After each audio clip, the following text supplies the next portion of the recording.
ownership of Kalama Chemical. Good evening, ladies and gentlemen. Welcome to another edition of Live from the Chair, where inclusion matters, featuring the Big Money Exchange. Tonight, after convincing my illustrious host that it'd be okay to come on and do a show without a guest, and after hours and hours of consoling him because he didn't have a guest this evening, or his co-host, because he's so worried about going on by himself, we are on without any further ado. So tonight we bring to you some wrestling news and possible rumors in the WWE and AEW. So tonight, if Nathan can be nice and get through an entire interview without insulting me, I might let him talk. So, with that being said, welcome to the show. And Nathan, how are you tonight? Very well, thank you. And it is okay. I mean, we understand that Triple M had to work tonight and we couldn't find another guest. And it's okay. The show must go on. Yep. You're trying really hard not to be evil to me, aren't you? Yep. You're biting your tongue because you know that my entrance, my opening may or may not have been all truth. But nobody will ever know that because you can't deflect it. Nope. So, with that being said, let's get on to your first topic. The topic is he actually Nathan or the forehead? That's the inquiring question that everybody asks me as I book them. Am I getting Nathan or am I getting the forehead? What's the difference between Nathan and the forehead? Well, the difference is there is no difference. I am who I am, and it's you and Big Money that call me the forehead. Well, if the shoe fits, I don't wear shoes.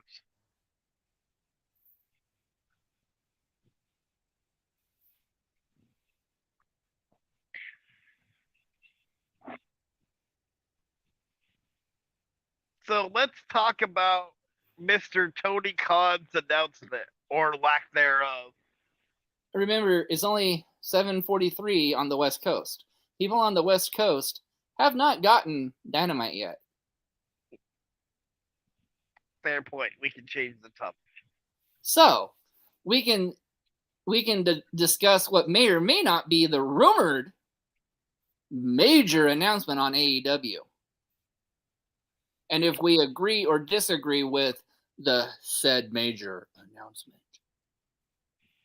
Well, the thing is, the said major announcement should be CM Punk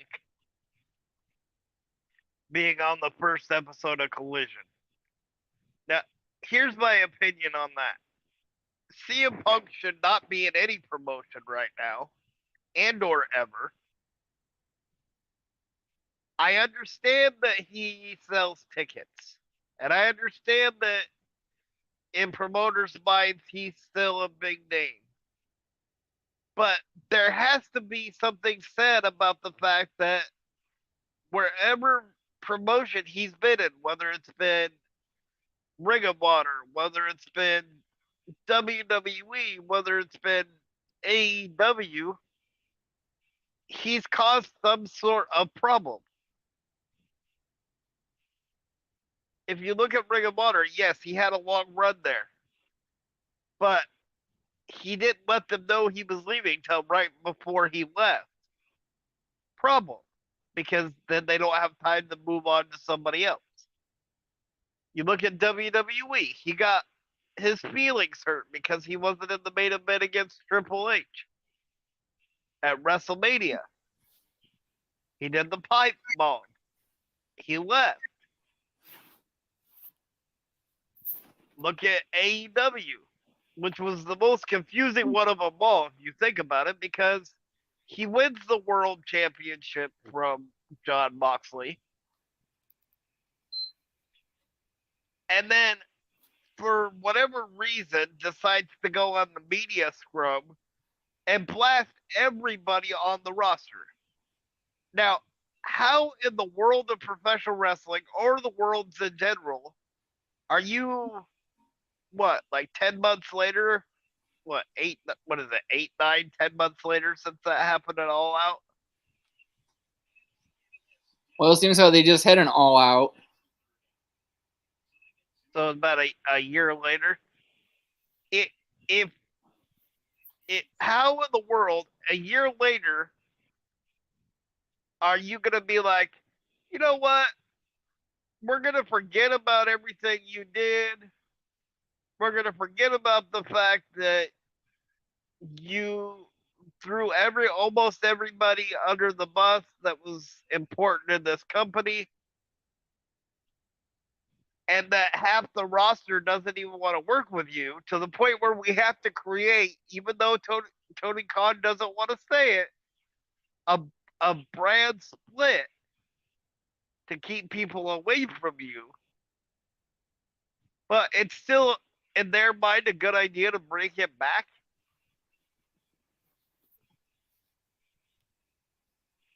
Well, here's my take on that. You know, it's best for business because CM Punk is just what Tony Schiavone says. He puts asses in seats.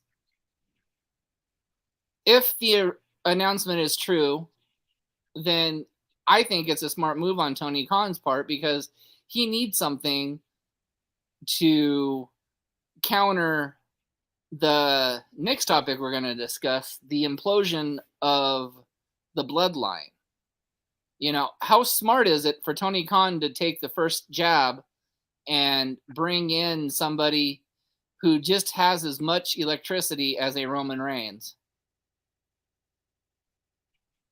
And sure, the Young Bucks and Kenny Omega may not want to work with him to begin with, but he still has half a roster to work with. I mean, he still has Jericho, Ricky Starks, Darby Allin, the Hardys, Jungle Boy.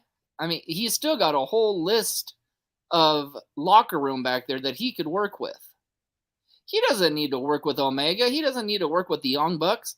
What does he need to go work with the VPs for anyway? I mean, let's be honest. Don Callis made Kenny Omega. Kenny Omega would not have been champion in any promotion if it wasn't for Don Callis. I completely disagree with that.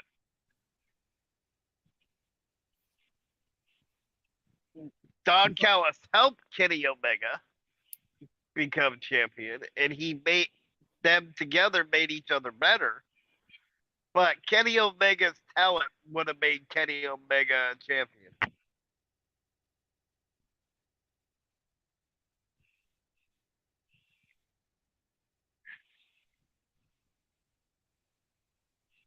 Um, and as far as CM Punk goes, before we go on to the next topic, I understand what you're saying, and I from a business standpoint, I understand where Tony Khan's coming from. My my only issue and the things that I would get worried about is, how do you know that that's not going to happen again?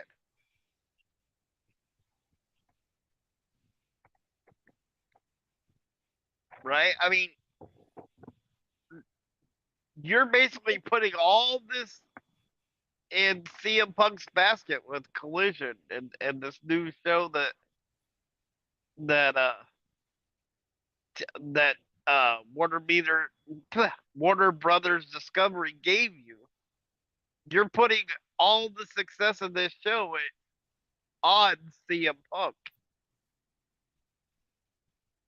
So my question is, how can you do that not knowing what he's gonna do? It could be fine for a few months, but if he gets his feelings hurt again, you could be right back in the same position you were in right after All Out. Because this is CM Punk, man. I mean, he is the best in the world. He is CM freaking Punk. He is champion wherever he goes. Unlike Kenny Omega, he hasn't needed help to get his championships. Okay, counterpoint to that also. One, you can't call CM Punk the best in the world anymore because he keeps getting hurt. He hasn't wrestled. There's people now that you could claim are the best in the world now. Like, let's maybe, uh, I don't know, an Orange Cassidy who's won 21 matches in a row. Orange Cassidy's lucky. His luck's gonna run out. How do you say it's luck when the man's defended his title over 21 times?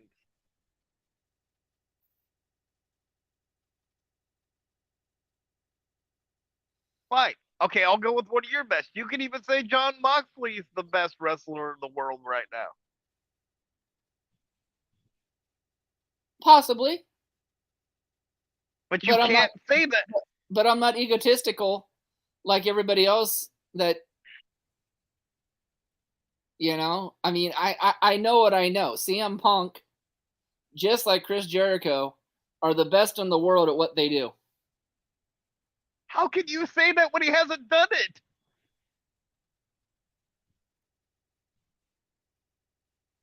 Look at the last three. You name me a person CM Punk has not beaten. There's not many left. There's not many left. He's the best in the world at what he does. He's very good at... Name a person Jericho hasn't beat or hasn't beat. Again, not very many people can be on that list. He's very good at what he's done. That's the difference in the word. He's very good at what he's done. He's very good at the career that he's made. Past tense.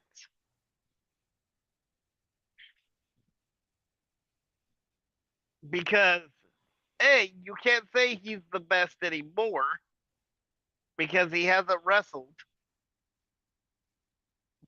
B, the 3 times that lately that he's gotten in the ring, he's been injured afterwards. His own body's telling him he's not the best anymore. Okay, well, let's take this one step further. Bret Hart, the best there is, the best there was, the best there ever will be. Is he still that? No.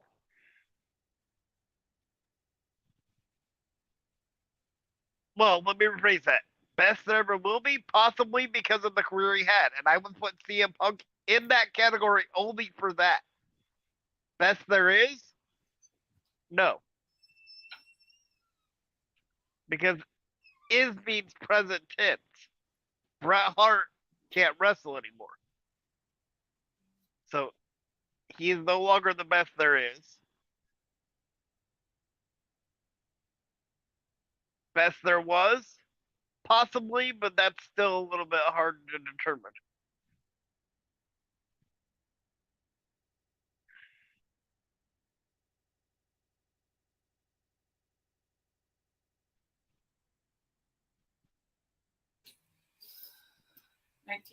Okay, so what about Bryan Danielson? Is he the best in the world? Currently, I would say no, because, and I'll explain why. Yes, Bryan Danielson wrestles more than CM Punk, but he still doesn't wrestle on a consistent basis enough to be called the best in the world.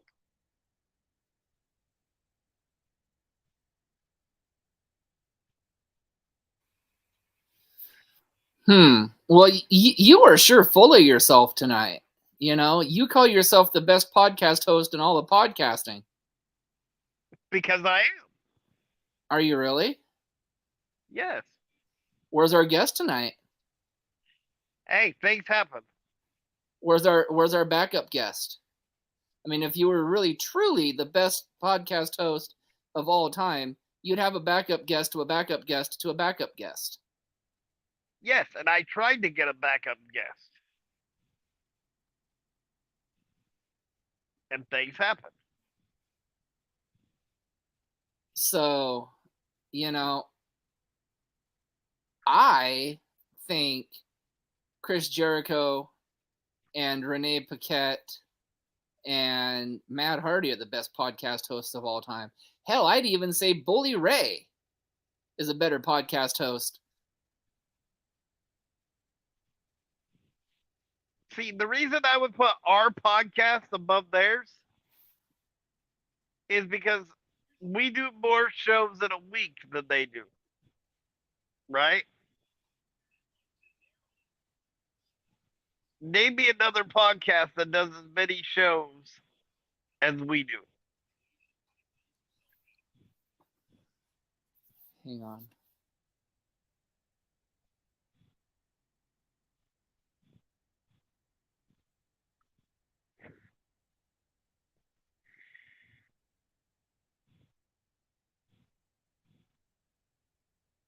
Your good imagination.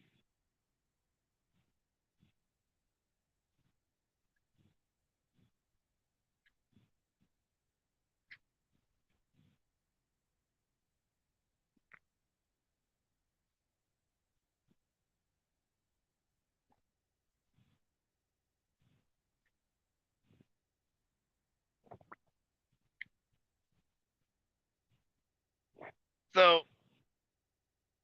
um, and please don't get me confused. I am not discrediting the career that CM Punk has made for himself. CM Punk, when he was on and he was wrestling every day and every week, and when he was, you know, doing what he is capable of doing, was the best in the world.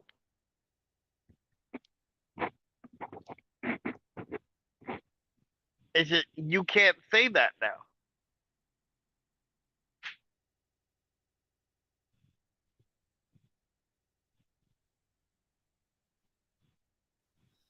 Keep going, Nathan. I'm here.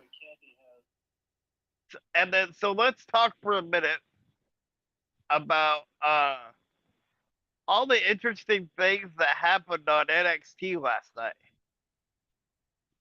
Uh, First of all, we found out who the mystery attacker was for the women's division that had been taking out the whole roster, and that ended up being none other than Blair Davenport, who, for the fans who might not follow NXT that closely, was also known as Bree Priestley in AEW. So she attacked Danny Palmer last night. Um, Little disappointed in that because we knew that she was coming back eventually. I thought that the mystery attacker could have been used for somebody like maybe that they were debuting in NXT. Maybe that had gotten the graduation from the performance center. Um, then there were a couple of surprises last night for the main roster. One of which was Mustafa Ali, which I think this is going to be one of the best moves from Mustafa Ali in his career, and I'll explain that in a second. Um, and I say that because Mustafa Ali showed up during a tag match with the Dyad, who apparently aren't going to get their releases now, which they had asked for um, a while back. And they took on North American champion Wesley and Tyler Banks. And Mustafa Ali walked out of the crowd and sat at the commentary table.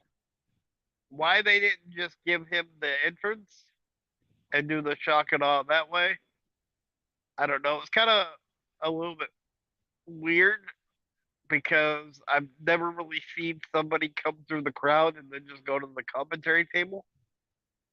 Um, he had said something like he had been to he had been this close to winning the Intercontinental title at Night of Champions, and that made him want a championship even more. Then uh, Aber Rain got involved with Ivy Nile again and distracted everybody to so the Diane got the I believe got the win. Might be off a little bit on that one. And then Schism attacked both uh, Tyler Bates and Wesley, so Mustafa made the save.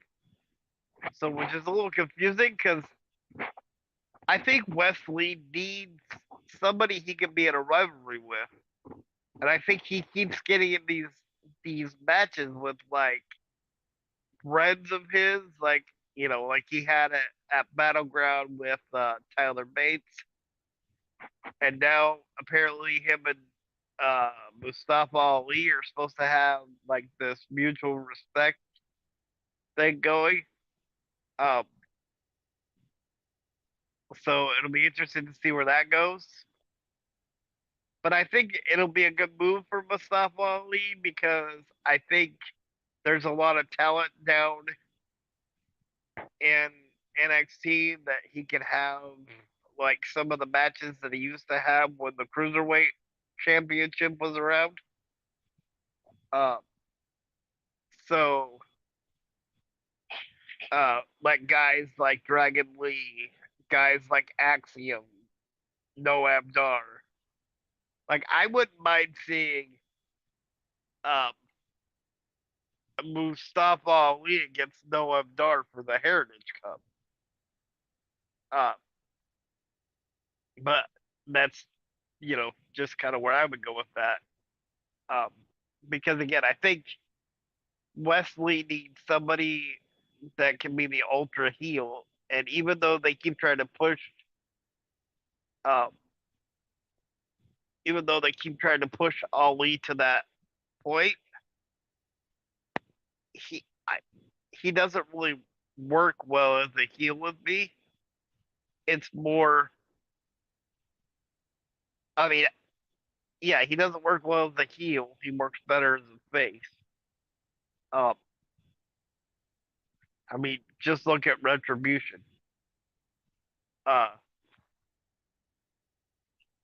and then the second debut happened at the end of the night when Carmelo Hayes defended the NXT Championship against Noam Dar because Noam Dar came out with his group, which is I can't remember her first name, but Jackson, Lash Legend, and Mensa, and said that Carmelo Hayes wasn't the only one that um, retained the title last week, or I mean last night. Speaking of Battleground, um, that he had retained the Heritage Championship, and so they agreed to have a title match. Well, after Carmelo Hayes beat Noam Dar to retain the title, Baron Corbin showed up and attacked Carmelo Hayes and hit Carmelo Hayes with uh, the end of days and ended with Baron NXT ended with Baron Corbin holding up uh, the NXT championship. And just like Mustafa Ali, I think the move to NXT might do wonders for Baron Corbin because he was getting to, dare I say, Barry Horowitz status on the main roster, to where like every time you saw Baron Corbin on the main roster, you knew he was gonna lose. Um, so it's interesting because I don't know how much of a match that's gonna be for Baron Corbin because Carmelo Hayes is a lot quicker than Baron Corbin, although for a big guy, Baron Corbin can move. Um, but I I think Carmelo Hayes is gonna have a pretty lengthy title reign, and then after maybe like 6 months or so, then they'll maybe move him up to the main roster. Um,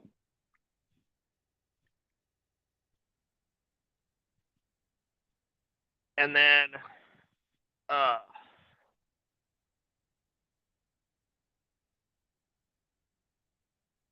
Night of Champions I thought was pretty good. Uh, we'll go into the fall of the Bloodline as soon as uh, Tony comes back on. Because I think that's what him and I could have a great discussion over.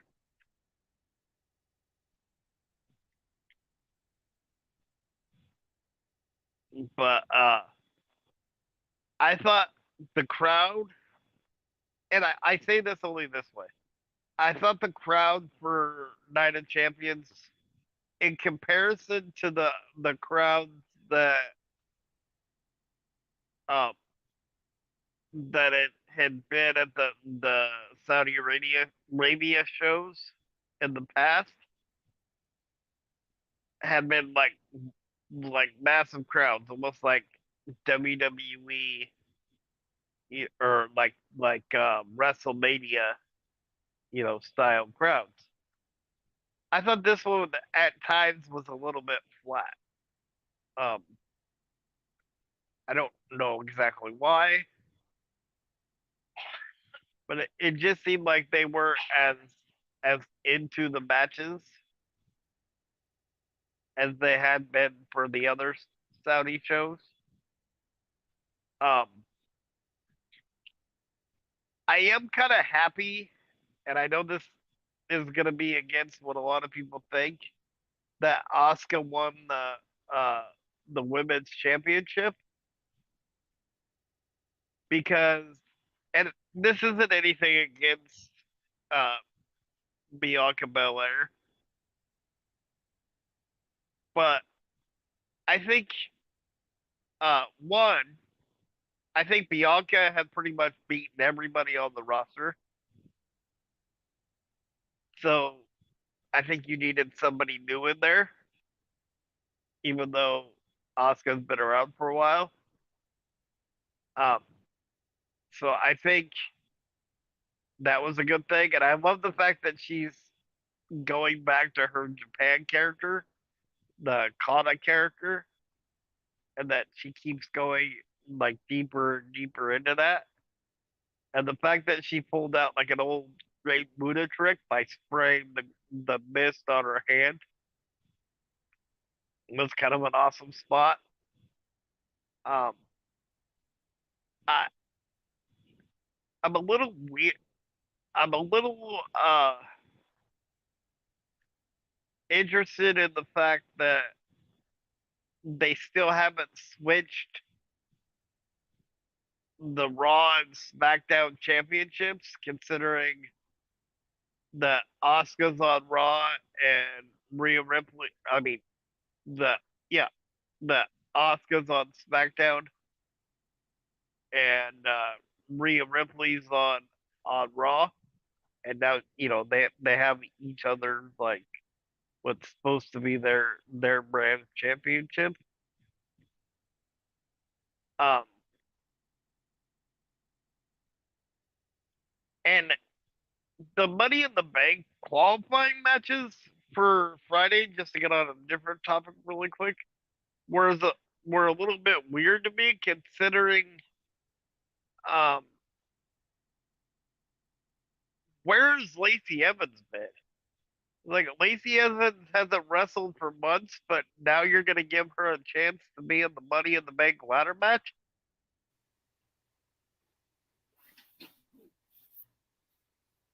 Well, thank So you for that keeping everybody entertained while I was on the phone. you're welcome.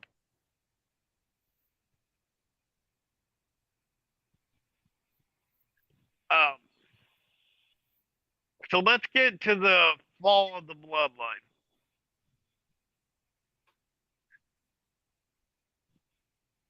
For those who didn't see Night of Champions, before I do that, I want to get your opinion on this. I thought, and I said this while you were on the phone, that the crowd for Night of Champions wasn't as into the matches this year as they had been in the past.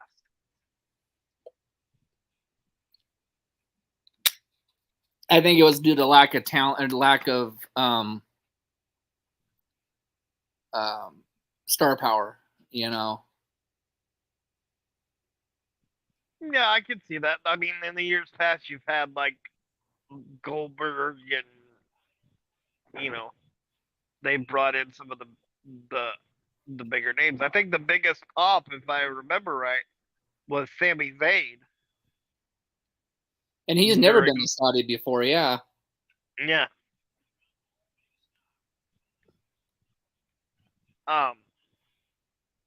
So for those of you who didn't see Night of Champions, you obviously know by now that Sami Zayn and Kevin Owens retained their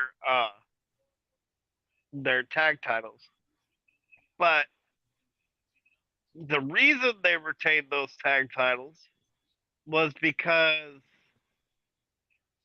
the Usos.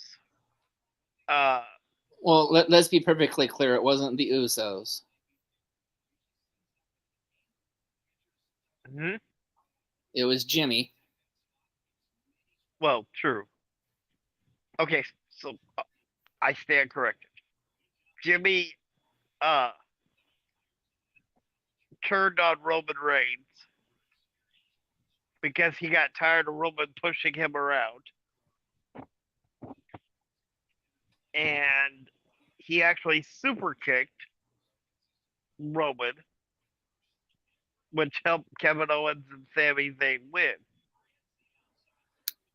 Not only that, but he told Jay that it was just him and it, it was just him and Jay now, right? That it was them against the world, pretty much.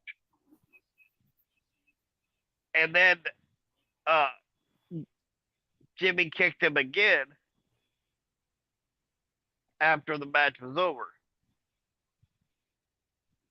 Now, I'm actually happy this happened because I think as good as the bloodline was, I think that they've kind of run their course. Like any faction.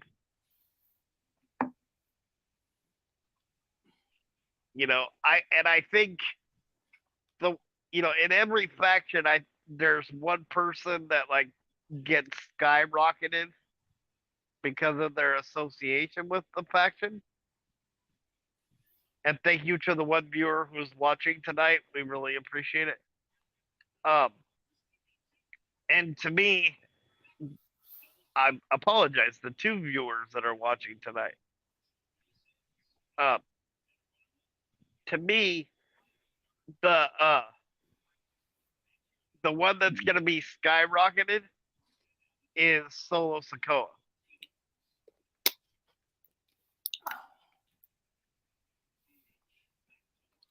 I Yeah, mean, I see good things for Solo also. and I think because there is a rumor, and I want to preference the fact that this is a rumor, uh, that Rikishi is supposed to be on Friday night SmackDown on Friday. I know you and I have talked about that, and I've been sent multiple things about that recently. Um, I would not be surprised if Rikishi comes back, gets in the face of Roman, and starts planting the seeds for Solo to turn on Roman also. The only reason I don't see that right away, like as of Friday, is the rumored match for Money in the Bank is Roman and Solo versus the Usos. So if that's the match that they're going with, then you would have to hold off on uh, Solo turning. Your thoughts?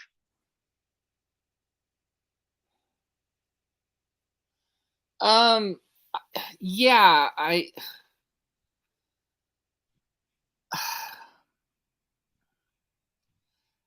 don't like the two brothers going against just, and not taking the third one with them. But for the rumored match at SummerSlam to work, I see it happening that way, like you're saying.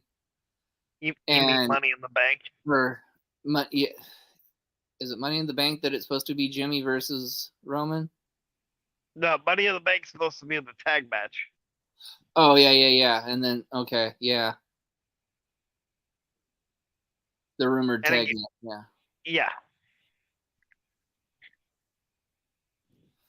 But yeah, I could see that happening. And I read something somewhere about Matt Cardona last night too. And again, I want to specify that this is a rumor too, that there might be another member of the Samoan dynasty becoming a free agent very, very soon. I think I know who you're talking about. If you're talking about Jacob Batu, yes, because I don't know if he's becoming a free agent. I'm not privy to his contract status, and I haven't been able to find anything. But um, I've said this, you've said this, and quite a few people that we've had on this podcast have said the same thing. And this isn't a slam on MLW, but it is what it is. Um, Jacob's too big to be in MLW right now. He's gotten to that level where he's too big. Well, I mean, to be fair, it's not just Jacob that is at that level. There are several talented wrestlers in MLW that deserve to be on the bigger roster. Yeah, like Alexander Hammerstone, Prime example, like um, Alex like the Kane. Alex Kane, uh, Myron Reed. I mean, the list can go on and on.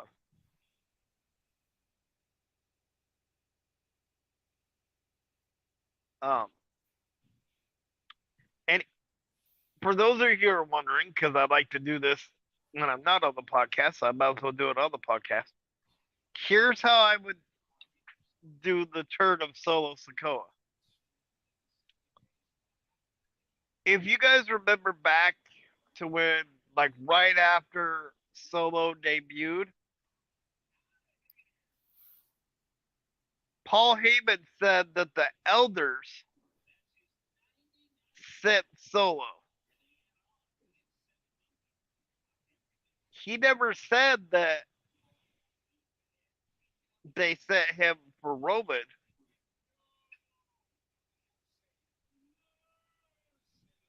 He just said that the elders sent Solo. So who's to say that this wasn't the plan from the elders all uh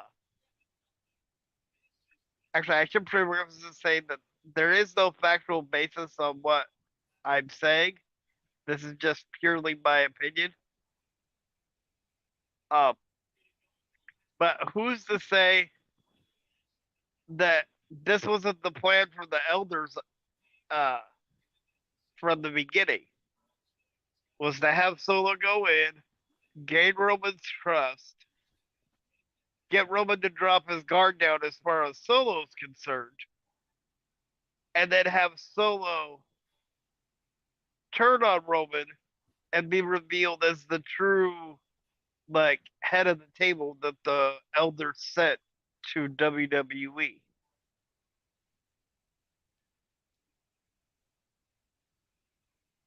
I mean, can you imagine how much that would skyrocket the career of Solo Sokoa if it's revealed that he this whole time was the true tribal chief?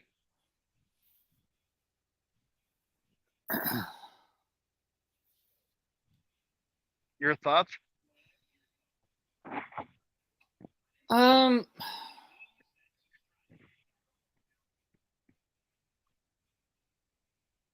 I think it would be. I mean, I've always told you that I think your ideas are always well thought out and everything, and that's a great idea. That's a great storyline with that too. And you're right. Heyman did say that the elders sent Solo, but he didn't say who they sent Solo for or what they sent Solo for.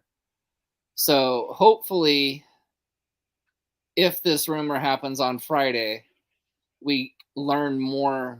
It turns more light into the situation. Yeah, and Me myself, I've always been a Rikishi fan. I've always been, uh, hell, I've even been, a Samoan dynasty fan. There hasn't really been any member of the Samoan dynasty that I haven't cared for. Even the two stragglers that are still in AEW that won't sign with WWE because they want to make their own name. yeah, And again, I think that's all well and good, and bravo, and I applaud you guys for wanting to make your own names and everything like that. there is another one in MLW that people don't associate with the bloodline because technically he's not part of it, but he's part of it in association with Jacob Fatu and it's kind of been adopted in. And he's part of the Samoan SWAT team and MLW right now, which is, I believe, still their tag team champions. Yeah, I don't get to watch MLW anymore. So I do. They moved it to YouTube. Thursday nights at 5 o'clock, by the way. okay. But and again, thanks to that one viewer who stuck on and listened to Nathan ramble for 42 minutes. Yes, thank you. But I can't be a little bit. But it's what Nathan does best is ramble. Mm-hmm. I mean, It is. I'm not gonna lie. Ramble and cry because we didn't have a guest. It took me a good 2 hours to console him for not having a guest on tonight.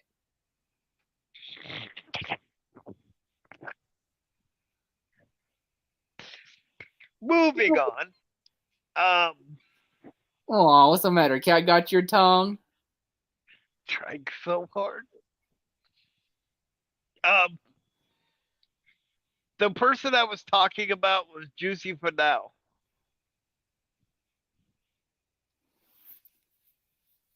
Who he couldn't even get on this podcast tonight, and and No, let's be fair, to be fair, I never tried to get Juicy yet on the podcast. Oh, you haven't tried yet, okay.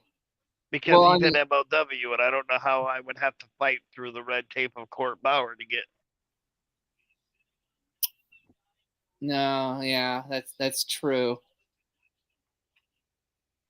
But at least some people on this podcast aren't afraid to take a big swing at a huge whale to get on our podcast. But again, it's just merely speculation right now, and I'm not going to go into details on who that huge whale might be.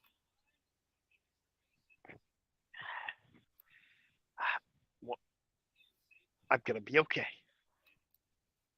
And that's right. If that happens, this will be the biggest guest that we've had on this podcast. Guest. Yes.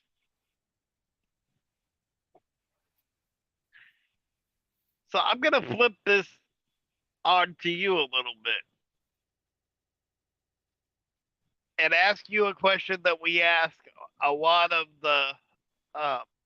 the guest when we have a guest on here. If you can book the Bloodline storyline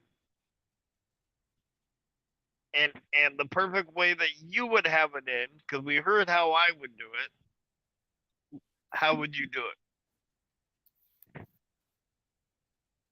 Bloodline versus BCC. How would that work? Or Blackpool Combat Club. Yep. You said how would I have it be demised? Touche, I did say that. So but then give me a chance to explain it. I mean, y'all talk about. I mean, we were just having a debate here where you didn't think CM Punk was the best or Bret Hart was the best anymore. So because they're not. Let's put this into perspective. Okay. You asked who was gonna blow up the Bloodline. In my opinion, if I could book any storyline, it's simple. You do like a Forbidden Door pay-per-view or something, to where you bring the Blackpool Combat Club to WWE, and then Moxley goes and gets his friend from Davenport, Iowa, who's on Raw right now, to join the BCC for one night only. And then him and Rollins and the rest of the BCC go to SmackDown and beat the hell out of Reigns. And how does this happen? Solo Sikoa made one phone call to his daddy's friend. A friend that spent a lot of time in the Samoan dynasty under the learning tree of the Samoans. And that one friend could be either Jon Moxley or Seth Rollins.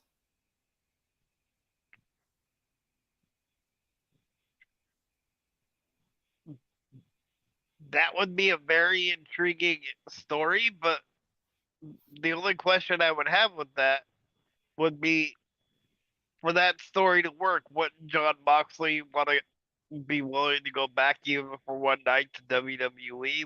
And he's gone on record multiple times saying that would never happen. It's a forbidden door. Anybody can walk through the forbidden door. True. And wouldn't you take out your biggest competition of the show? And no, before you say it, it's not Seth Rollins or Cody Rhodes.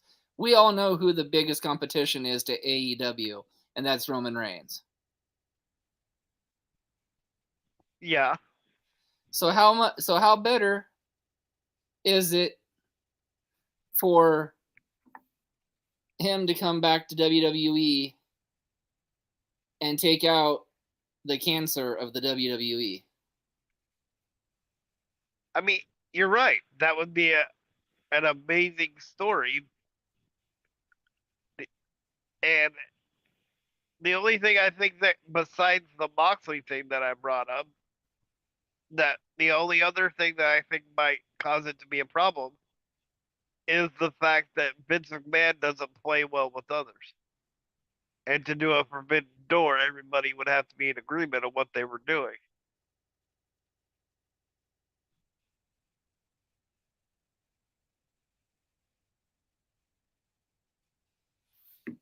Yes, but we all seem to forget, does Vince McMahon really have total control of WWE, or does Triple H still have control? Nobody's ever said that. Honestly, and again, this is just my opinion, but honestly, I think Triple H, they're saying Triple H has control in name only. I think Vince McMahon, with this new buyout with Endeavor, or the partnership, has just as much control as he has now. I mean, that he's had before.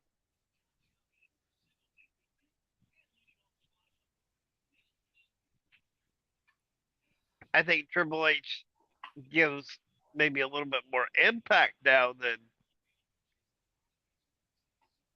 he has in the past.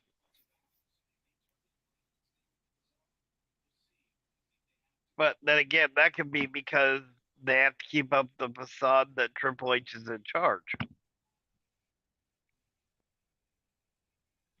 Yeah, well, I still think that Vince McMahon is not what's best for business, and he's going to ruin WWE at some point. And people Oh, I can could. and people can despise that and hate that all they want, but you know, his dad was the one that built WWE. It wasn't him. It was his dad.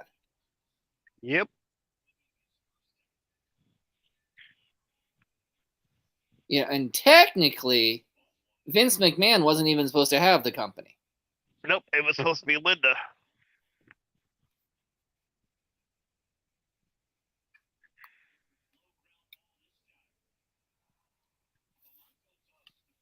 And honestly, if we're going brass tacks here, people might think I'm nuts for saying this. If you want to put a McMahon back in charge that's going to drive the WWE into the future, it should be Stephanie McMahon.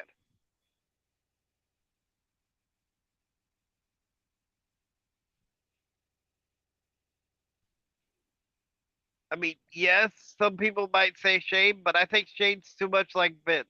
I think you'd be dealing with the same issue.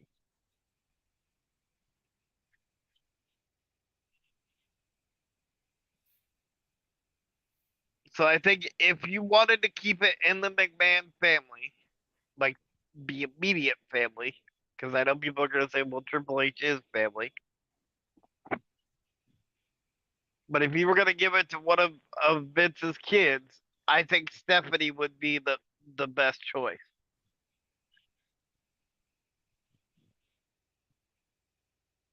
Your thoughts?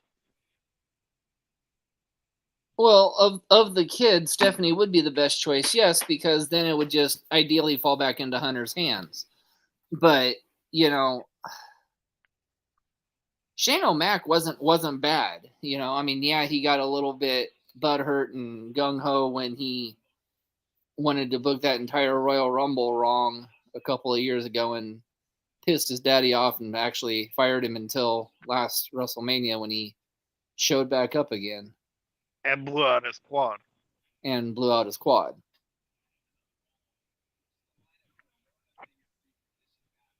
But and you said something that's very important in that it would fall back into Triple H. But it's like a lot of people have said on here. I think part of a lot of the issues that wrestling has is that people, at least in the bigger companies, aren't willing to work together, right? It's either like my way or the highway. You know what I mean? Like with Vince McMahon, it's like, oh, I can make the final decisions, or Nick Khan can make the final decisions, right? I think if Stephanie took over, like she did when Vince was forced to retire, that her and Triple H would actually work together with the talent, with the writers, with the They with were, the you know, creative team, and you started to see the benefit. The WWE product became very, very intriguing to watch.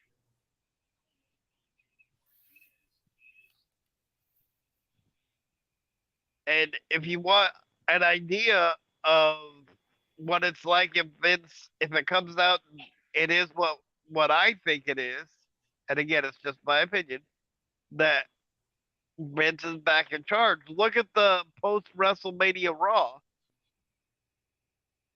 which has gone down with the internet community and wrestling purists and fans alike as the worst Raw in like post Raw or WrestleMania Raw in history.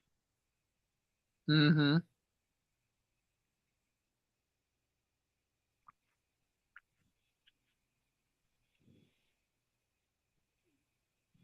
I mean, hopefully, and this is truly, truly, truly what I hope. When UFC and the WWE uh, finally merge and become the rumored name of their company as far as the shareholders are concerned is supposed to be TKO Holdings. Um, Hopefully, I can't remember the president or the CEO. I mean, I know the president of UFC is Dana White, but I can't remember the CEO's name that actually bought WWE. But hopefully, he takes more of an active role.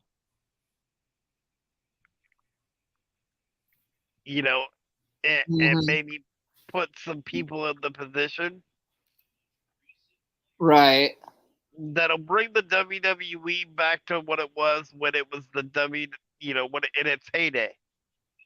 And I'm not saying go back to the Attitude Era, but find a happy medium. I think the PG era has played its course. I think you have to go with what society is, and that's what wrestling has always been good at. Wrestling has always been good of reading what society is and, and kind of playing into what people are into. I don't think WWE is doing that right now to the extent that they could be. Correct. And I agree with that too. I would be very happy if WWE went to like a a TV 14 like rating. Not saying you would have that go all the way to the Attitude Era where it was like kind of like sex sells all the time, right? But just throw a little bit here or there, right? Through a few more like racier stories, a few stories that might people go, "Whoa, were they supposed to say that?" Or "Wow, is that okay for them to say that kind of?" Because what do you do then? You get people talking, right? Right, wrong, or indifferent. You're gonna get people talking, and that's what you want.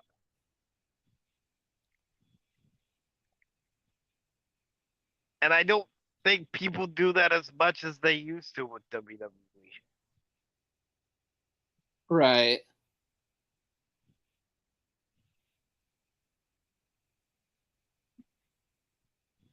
And not anymore. I mean, even even AEW isn't PG. Isn't PG-13 or whatever it is, Yeah, they're not PG or TV 14. or TV-14. Oh no, I mean, they need to go back. WWE needs to actually follow in their and many people will say, well, AEW isn't a competitor of them every week. Well, no, they are a competitor of them every week, and they're getting better each and every week. Unlike Mm. a guest on this podcast once said that AEW will be dead in the next 5 years. No, I'm sorry, Mr. Gravitt, but I think AEW is here to stay, and they've given WWE a run for their effing money. You know, Yes, I 100% agree on all counts of that. the one company I could see dead in 5 years is the WWE led by Vincent Kennedy McMahon. Yep. And yes, that might get us a cease and desist order, but I don't give a fuck. Vince McMahon. Everybody talks about CM Punk being a cancer to wrestling. Vince, you, sir, are a cancer to this company. Amen. You, And I want sir, to are the go ahead. one that is losing all your talent. Look at Bray Wyatt. Dude, you had the best gimmick character in the world in Bray Wyatt. You took control and he took off. Yes, you claim it's mental health, but he took off on you. Okay, one thing I want to say about Vince McMahon, and then I want to say something about Bray Wyatt because this is gonna tie into everything. One thing, Vince McMahon, you remember back in 2002 when you brought in the NWO and the promo you cut on SmackDown was that you needed to cut the cancer out of the WWE that Ric Flair was putting in when he was the co-general manager, in the story. Well, that needs to happen to you, Vince McMahon, right now, right? Somebody needs to make the decision for you because you're too stubborn to make the decision for yourself and make that cancer that is Vince McMahon, as my co host and executive producer so eloquently said, go away. And for any of you who said, well, that's not going to help WWE, wrong, because we saw what it could do when Vince pseudo retired.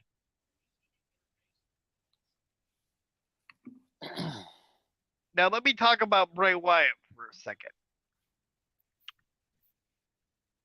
The way they're handling Bray Wyatt right now is the dumbest thing I have ever seen in the 30 plus years that I've been watching professional wrestling. You have, as again, my co-host so perfectly said, one of the most talented and creative people in the wrestling business, past, present, and dare I say, maybe even future. And because, and even though I'm incredibly happy and congratulations to Alexa Bliss for her first child being born in December, because she can't wrestle for obvious reasons, you put Bray Wyatt on hold? That's just stupid.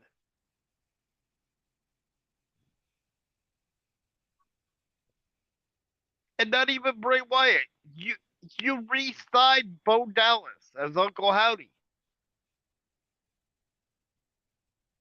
You you still have storylines with Uncle Howdy and Bray Wyatt that you can do. You can have them face each other. You can have them team and go after the tag titles for the second time, where you would have Bo and Bray hold the tag titles because they held them in NXT and FCW for the fans who didn't know that. But instead, you're just like, well, Alexa's not here, and again for incredibly joyous reasons. But Alexa's not here, so we're gonna take Bray Wyatt and just put him on the show. And, and as Nathan was saying, it's not just Bray Wyatt. There's 5 wrestlers suffering because of this. Bo Dallas. Let's see here. I believe Eric Young was supposed to be a part of that. I believe Grayson Waller.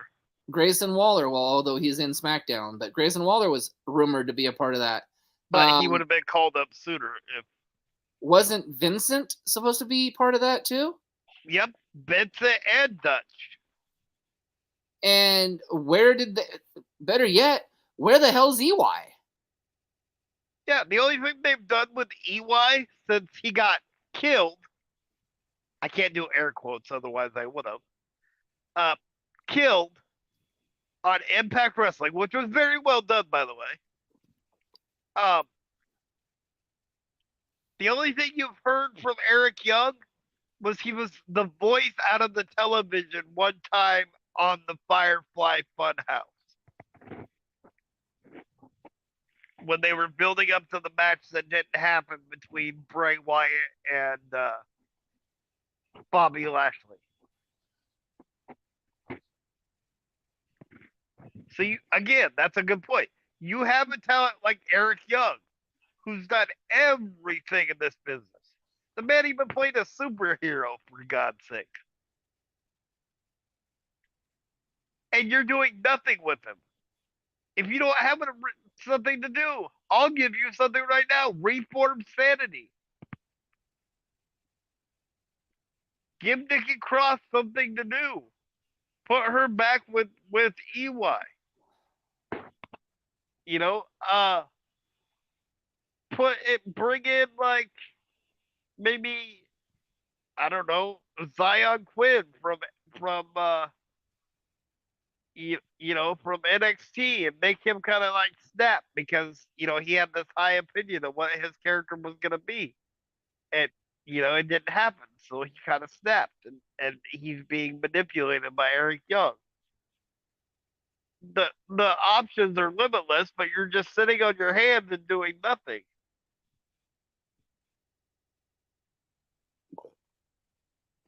And we talked about like the companies that WWE needs to be like, and AEW to a certain extent.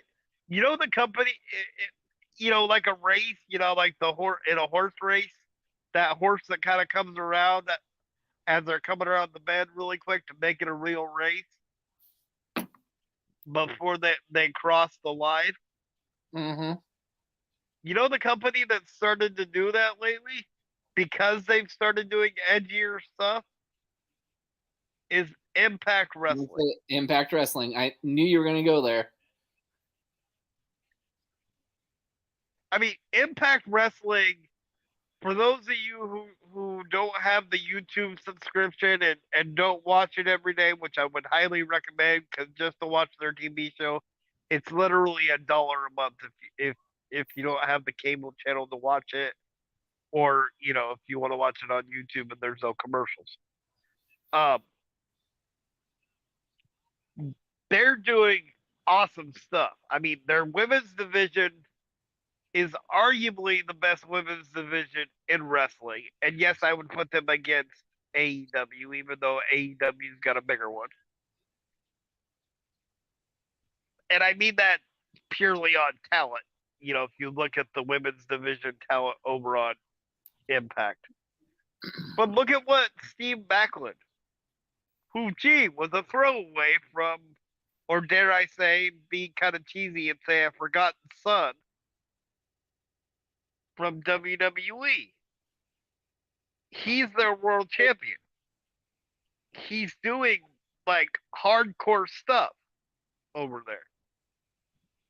Look at Bully Ray, who's revitalized his career going back over there. My God, they did something that I hadn't seen in years. We'll just put somebody through a flaming table under siege. And for those of you who didn't see it, that was Scott D'Amore that they put through the flaming table.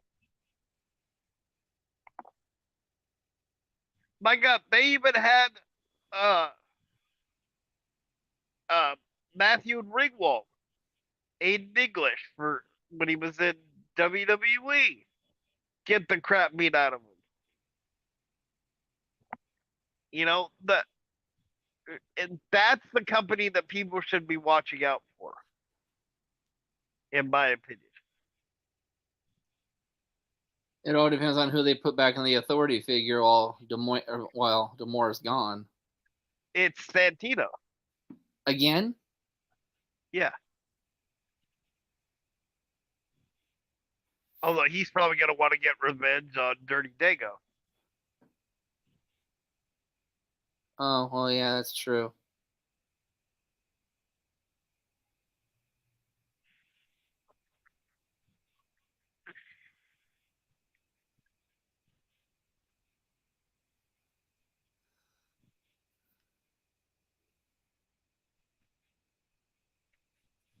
Um, and please, and this is I haven't complained that much about AEW tonight, other than the CM Punk thing. But there's one thing that I need to say. Tony Khan, enough announcements.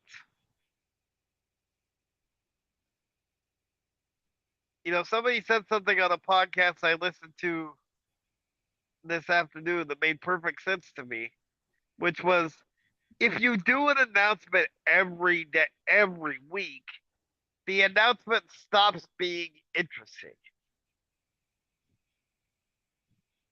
Right? There's no more intrigue to Tony Khan's announcements because A, they either get leaked on the internet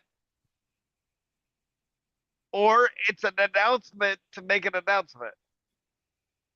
Or to tell you he's making an announcement next week.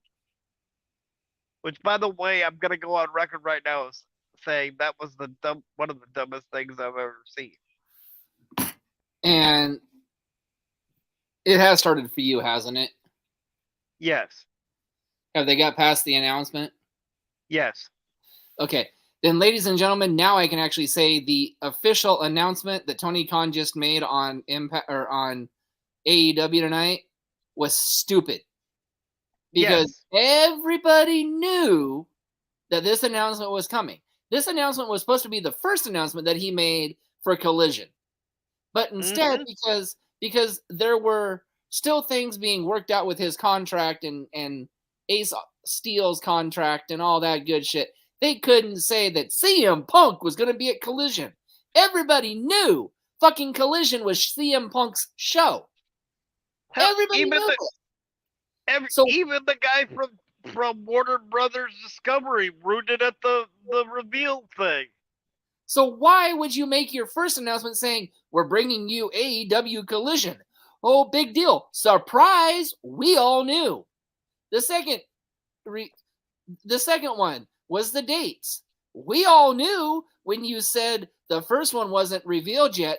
Oh my God, where it was going to be. It was going to be in Chicago. Yeah. And then once you announce that it's in Chicago, okay, well then everybody knew it's going to be CM Punk. But you didn't make the announcement until tonight when you should have made the announcement in the very beginning that, oh my God, everybody, we're making a third show. It's called Collision. It's going to debut in Chicago, Illinois. And it's going to feature none other than CM Punk. And here's the thing. You're saying you're having a hard time selling tickets for Collision? Of course you are. Because you're not making an announcement to tell people who's going to be on it. You're not making it. It's almost the 1st of June. You haven't even told us who's going to be on the card. Except for CM Punk and Thunder Rosa and Miro. the return of Andrade. Oh, that wasn't supposed to be leaked yet either. But surprise, yeah. And Miro. Oh yeah, and Miro. I mean, come on now, people. Let's be real. Like, why would I want to go spend money on a ticket in a big city like Chicago if I don't know who's going to be there? Right? Yes, CM Punk's your hometown boy. I get that. That's fine. That's great. People are going to cheer for their hometown people. Nothing against that. Right? But if you're trying to sell tickets and it comes out in every publication that you're having a hard time selling tickets to this show that, again, Warner Brothers Discovery gave you all this money and time slot to do, right? Why wouldn't you say who's going to be in it from the beginning? Because that's not Tony Khan's style. It doesn't make any sense. And maybe it's show 55 for us, but and maybe it's taken me this long to come unhinged, but enough's a fucking enough. When is Tony Khan actually going to be a man and actually run the promotion instead of hiding behind the Young Bucks and Kenny Omega and letting them make all the decision? Why don't you put your big girl panties on and you put your big girl dress on and you run your company? You know you've got the money. Your daddy's loaded. He owns 2 sports teams, for crying out loud. Yeah. And did you really think, oh my God, WWE fans, did you really think they weren't going to sell out Wembley Stadium? Duh! His daddy owns a soccer team over in London. Of course they're going to sell out Wembley Stadium. Yep.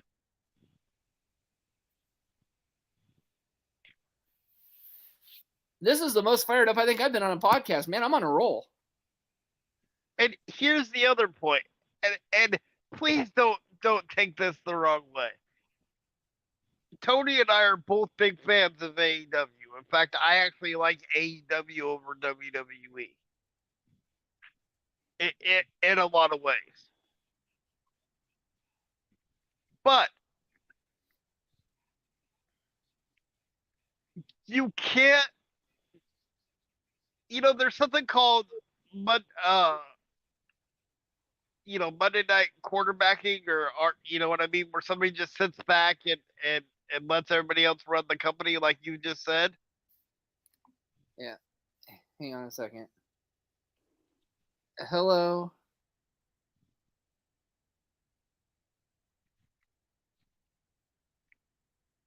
You can't do that in the wrestling business.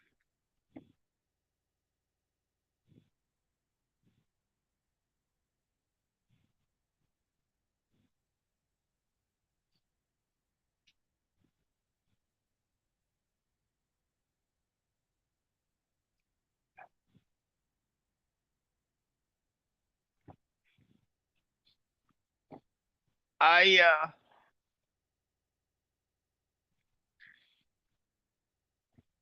I think one thing that AEW could benefit from is an authority figure. That way, Tony Khan doesn't have to be on camera every time there's an announcement.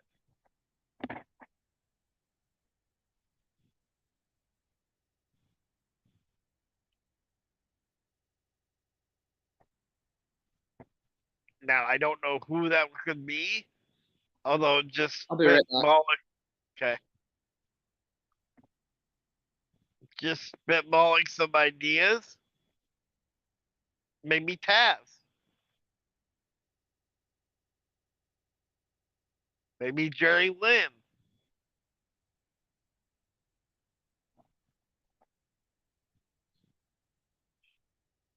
maybe Pat Buck.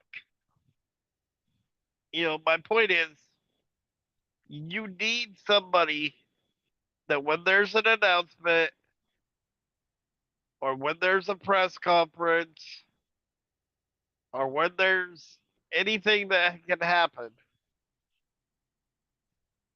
could come out and just um, make that announcement.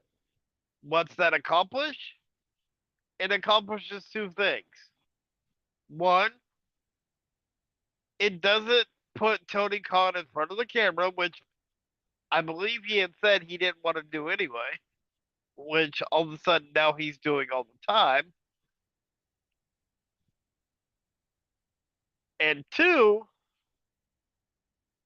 it gives you a storyline. Like if you put somebody in as an authority figure, like a Taz or uh, uh,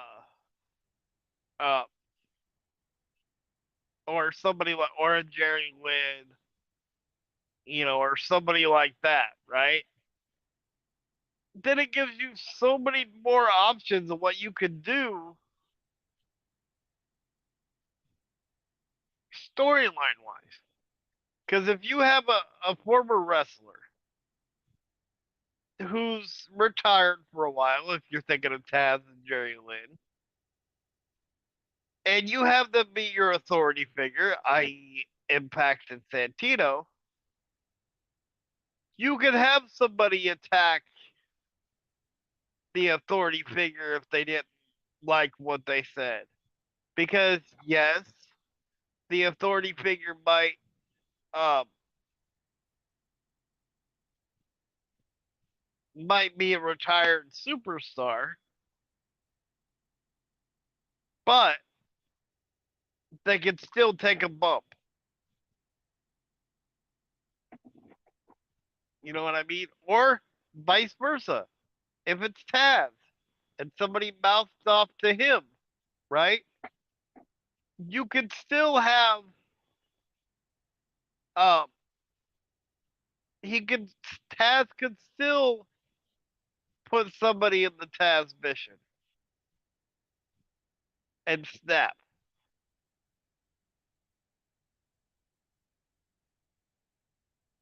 So that's what I would do to fix Tony Khan being on camera so much and making all these announcements.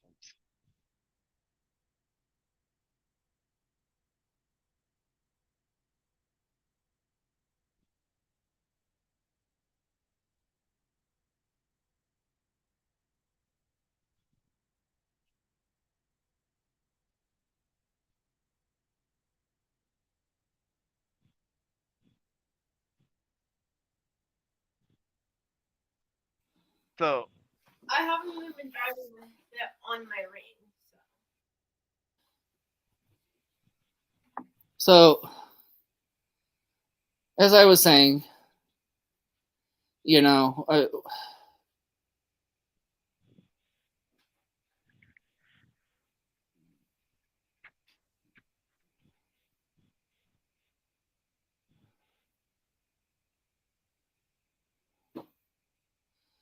um, we've had a very productive podcast tonight. yeah, yes, we have. But again, an authority figure in AEW would be awesome. I really think Taz would be a great one.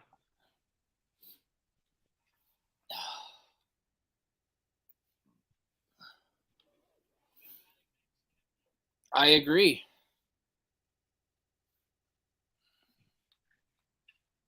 I guarantee you one thing though, I don't know how much we're gonna have Tony Khan on this podcast after we've kind of lit into him.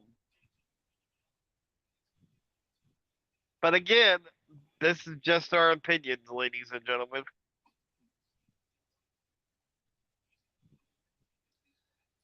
It's our personal opinions and not the opinion of everybody on this podcast, because we do have big money exchange on here too. But why don't we talk about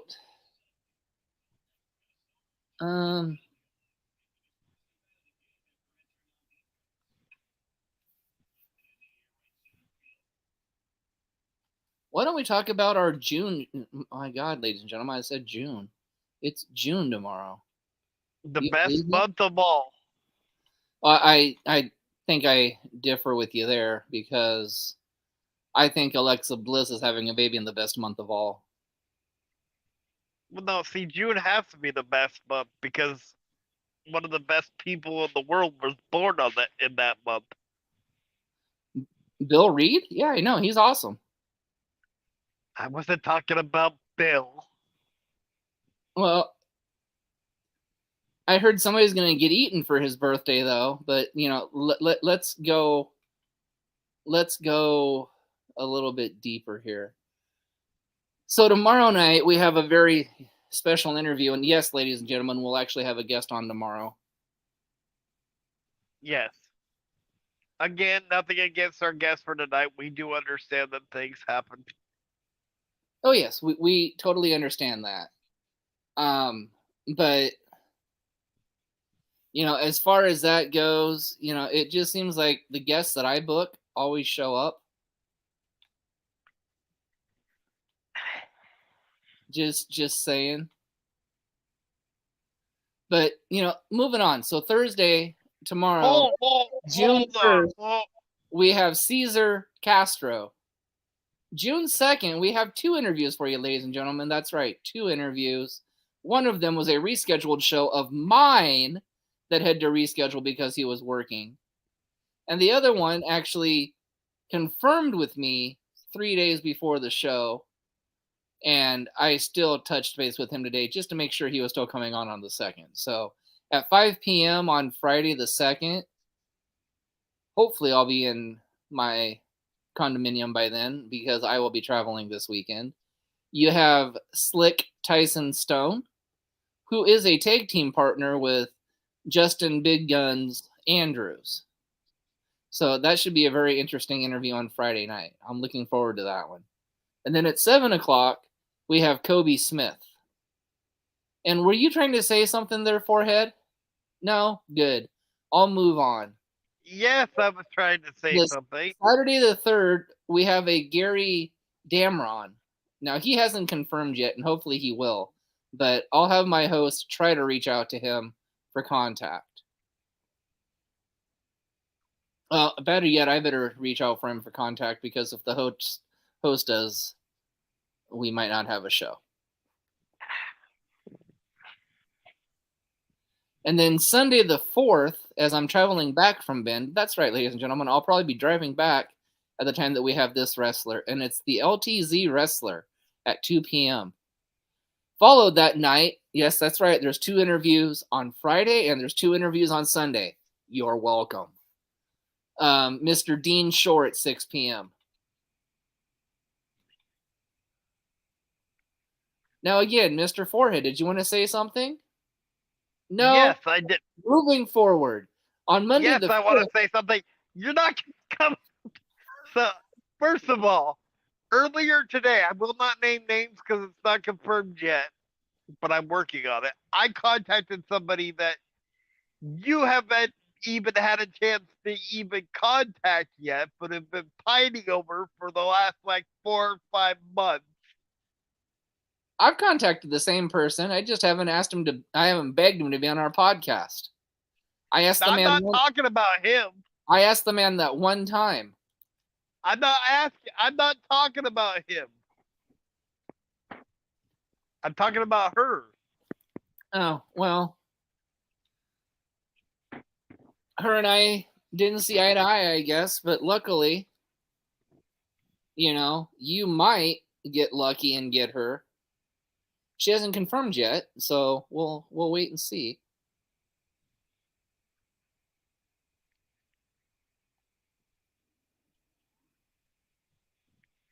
And there's been something else that's bugged me for this whole podcast, and I've been biting my tongue.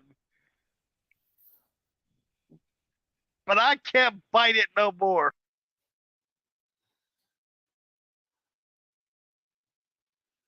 That's right, ladies and gentlemen. Mr. Noss is put in doggy timeout.